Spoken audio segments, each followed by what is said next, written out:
Hello there, my very good friends. On this wrestling news video, AEW has been rocked by the injury bug. An AEW former champion has been injured as well. How AEW reacts to negativity revealed. And Samoa Joe reveals the largest regret of his career. I'm Adam Wilborn. I'm Andy Murray. And this is the After News. Alright, you might want to get the exterminators because there's a bug in the house. The injury bug. Buzz buzz. Buzz buzz, here he comes. So there's a sudden spate of injuries in AEW this week.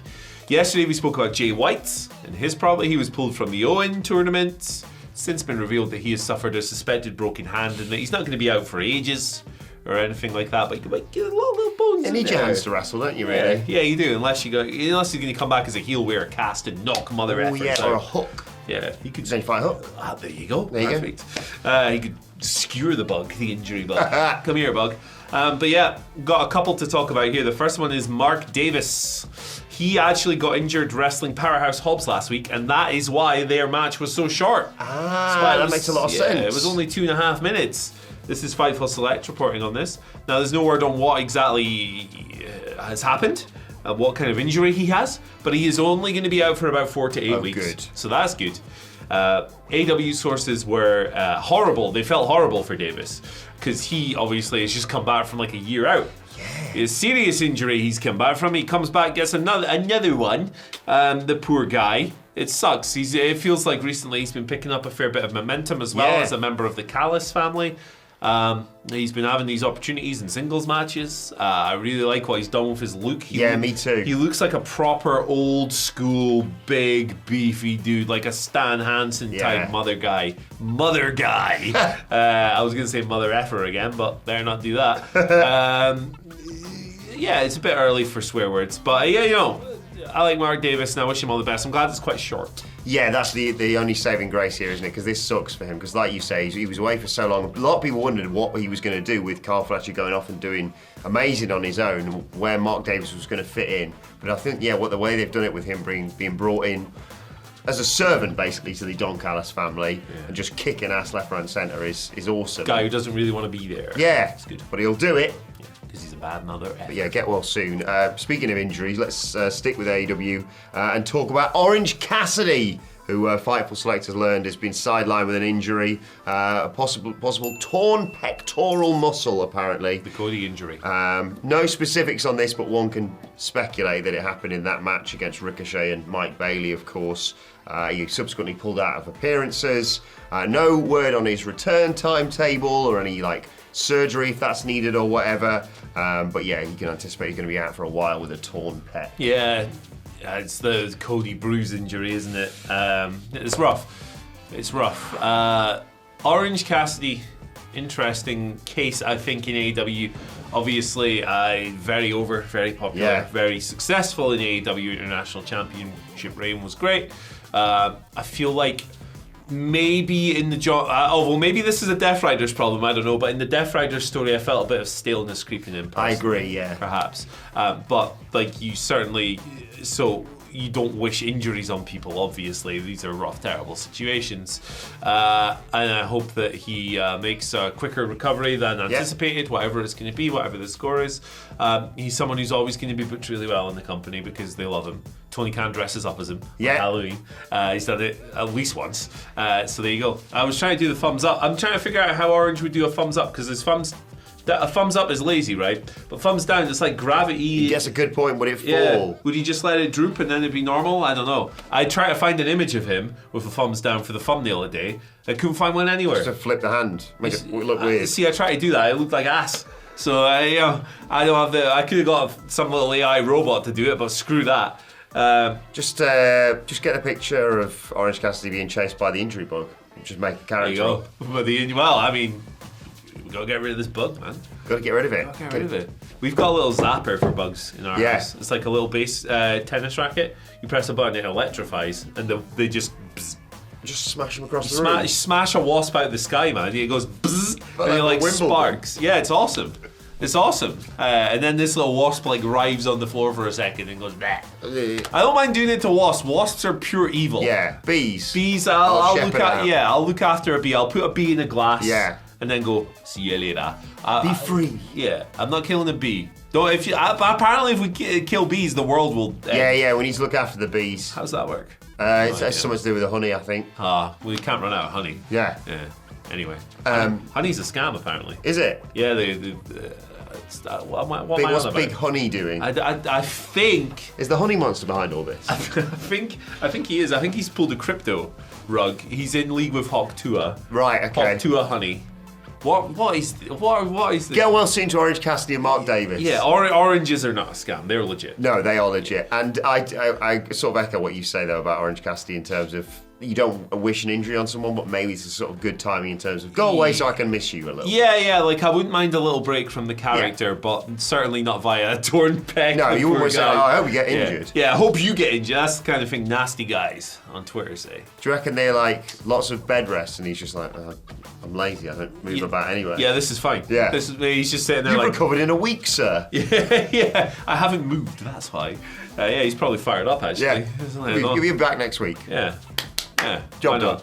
Right, let's talk about how AEW reacts to negativity. I think this is interesting. In the tribal landscape of professional wrestling, where there are entire legions of people who base their entire online personality on hating a company. Yeah, not loving their company. Yeah, this is it. I think that there's a huge portion of people on various apps who don't actually like wrestling. They like hating. Yeah, I agree. And they just you make stuff can't win up. a lot of the time, can you? Yeah, they'll just go insane. They're like, every single thing is a massive criticism and all this stuff. And AEW is not immune to it, obviously. They get it in the neck. But Tony Khan was asked about like pivoting from like poorly received negative stuff. This was during the media scrum ahead of Dynasty. This weekend? This Sunday. Sean Ross Sapp asked him how he reacts, how he weighs in, and how he deals with things that get negative responses. He used the Death Riders as an example because that is something that a lot of people are very vocal about not enjoying online. I think it's fair. I don't think it's been great, and I love John Moxley, but I could do with a break from old Johnny Mo at the moment, personally. But Tony Khan answered very, what's the word I'm looking for? He, pragmatically. Yes. He said, gets a bunch of information from Warner Brothers Discovery, that's his TV partner, obviously, Nielsen, and direct reactions. He says they're all important to him. And he wants to stay in touch with the fans and listen to their desires. That's important to him as well. But there are a lot of fan opinions that are valid, and in his view, a lot that are poor as well. This is a man who famously said to be AEW is to be under constant attack. So, and he's on Twitter a lot. He sees it. Yeah, he's very online. Yeah, he sees it, for better or worse. And Tony said they track popularity and engagement around wrestlers. Things aren't always correlated, but he says AEW takes great pride in fan feedback, and he feels the sentiment around AEW is the best it's been in a while. So basically what he's saying is he looks at the ratings and the online reaction and he judges it, basically. Yeah, and like some things just, he's right, like sometimes things aren't married with reality. Like last year, loads of people complaining about Chris Jericho, this year as well, but like going, Jericho sucks, blah, blah, blah. But if you looked at his quarter hours, they were actually pretty good.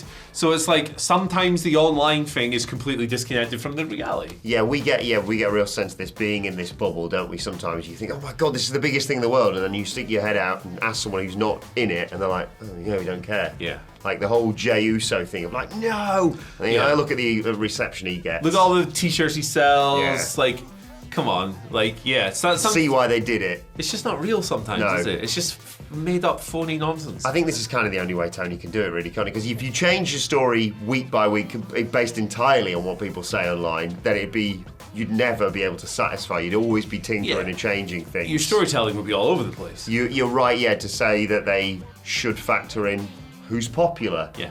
And at the end of the day, it's striking that balance of, right, well, we've got this long-term plan for the Death Riders. It's not the most popular thing by no stretch of the imagination, but we've got a plan for this, and it's clearly not tanking in the ratings or whatever. So they're following this through to a logical conclusion. Exactly. Their TV numbers have been pretty much a straight line this year. They've stopped The Rock to an extent. Obviously, 600, 700,000 viewers is less than they did in whatever year, pick a year. But then the report came out this week about them reportedly getting like 500K on Max as well. That started a whole incel war online. The start of this week, wasn't it? Oh, yeah, good. Yeah, it was crazy. It was bananas. But yeah, like, I mean, he's also right. The sentiment is a lot better than it was last year. Yeah. So good. Good for them. Right, let's talk about Samoa Joe. Another week, another great Chris Van Vliet interview. Joe's been on with CVV talking about the largest regret of his career, and no real surprise by this. The accident in-ring that unfortunately caused the end of Tyson Kidd's in-ring career is what Samoa Joe referenced. Kidd, TJ Wilson, of course, suffered a career-ending spinal cord injury when taking a muscle buster from Joe in a WWE Dark match back in June of 2015. And Joe, talking about it, said, "To this day, that probably remains the largest regret in my career, just that it happened." Chris Van Vliet quite rightly pointed out there's nothing he could have done differently, but Joe doesn't think it matters, saying, yeah, but that doesn't change things for Tyson, doesn't change things for a guy who's probably one of the most passionate people in the world of professional wrestling, for a guy who has an amazing mind. WWE is fortunate to have him in their employ because even though he's not in a physical role within the company, the finishes, his ability to put together matches and be a producer and agent is unparalleled. Yeah, of course, TJ Wilson doing great guns as a match agent within WWE. Yeah, exactly. I always felt really bad. First and foremost, obviously, for TJ Wilson, Tyson Kidd. He had his career taken away from him. Very serious injury. And you hear various things about like how he can't really afford to even like fall over these days and stuff. Scary stuff. Yeah, absolutely terrifying. First and foremost, it was terrible for him. It's awful. Glad he's been able to have this career as an agent and a producer and all this stuff. And it sounds like he's training people as well, isn't he? Yeah, he's doing great guns. Yeah, and at least professionally, right? It sounds like he's got a good life, good career. So that's good. That's good. WWE have looked after him. He's still there, and he's still working in wrestling. That's good. That's great. Secondary, I always felt sorry for Samoa Joe as well because it was a freak accident. Yeah, it was so out of the blue. Yeah, he's done the muscle buster hundreds, if not thousands of times. And on this occasion, the tiny little margin, the tiny little percentage kicked in and somebody got hurt. It's not his fault. No. It's not TJ's fault. It's one of these really devastating, unfortunate things that sometimes in wrestling, it just happens. Joe is a pro. And like Chris pointed out, it's not your fault. But there's no ill will towards Joe, is there? No, definitely not. But it almost definitely hangs on him, and he probably thinks about it every single time he wrestles. So it's a sucky situation across the board. But some good has come out of it with Tyson and TJ in this role now, and all of that. I'm sure he'd rather be wrestling, obviously. Yeah. He was a really fun wrestler. Like when he was down in NXT doing the whole facts gimmick and all this stuff, and he was like an important player in the NXT title scene for a while, and like. Yeah, I like Tyson Kidd a lot. Yeah, it was a real sucker when he had to retire, but obviously everyone knows his story, and good on Joe for speaking about it. Yeah, exactly. Nice of him to talk about it, and as we just reiterate, no blame obviously placed on Joe's shoulders, but it must stay with him all the time. But like you say, in terms of at least we've got a phenomenal match agent and producer out of this, so we'll be thankful for that at least. Yeah, and like Joe, it's a pretty good interview. I mean, they all are. Yeah. But obviously, it's pretty good. It's a good interview. Pretty good. Joe talks about how this contract in AEW is probably his last one and stuff, which is interesting. I'm not ready for a business without Samoa Joe, personally. I love Samoa Joe. Say ain't Joe. But, it's a good interview. You should check out. Yeah, well worth checking out on Chris's channel. You should indeed. Right. Once you're done here, check out this morning's news video. What do we talk about in that? Charlotte Flair. Lana. Some other stuff. Bits and pieces. Forgotten it already. All good stuff. Yeah, it's all good stuff. Check that out.